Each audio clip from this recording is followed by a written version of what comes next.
Elle est basée à Strasbourg mais œuvre au Burkina Faso et en Namibie.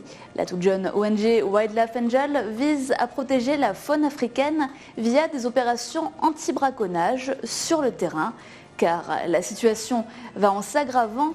En 2014, 1215 rhinocéros ont été abattus pour leurs cornes.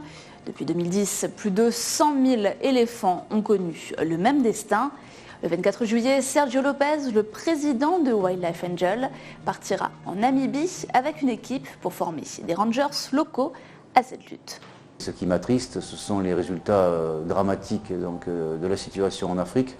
Les éléphants et les rhinocéros qui régulièrement sont abattus, soit par des organisations mafieuses, soit par des organisations terroristes pour financer leurs différentes actions. Beaucoup de choses sont dites, beaucoup de choses sont faites en termes de théorie aujourd'hui, mais on voit peu d'actions sur le terrain, on voit peu de concret sur le terrain. Et c'est la raison pour laquelle chez Wildlife Angel, nous sommes motivés pour agir sur le terrain et essayer, dans la mesure du possible, d'apporter nos connaissances, notre motivation, nos ambitions et de les mettre au service de la grande faune africaine. Aujourd'hui, nous sommes sur deux grandes zones africaines. Le Burkina représente l'Afrique de l'Ouest et la Namibie plutôt l'Afrique australe. On sait que certains pays d'Afrique australe paient aujourd'hui un lourd tribut au braconnage. Je pense au Zimbabwe en particulier ainsi qu'à l'Afrique du Sud.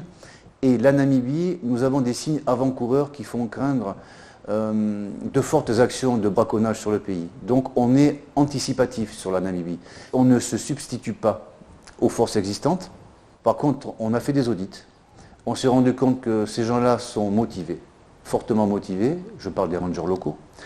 En revanche, ils sont sous-équipés et surtout sous-entraînés.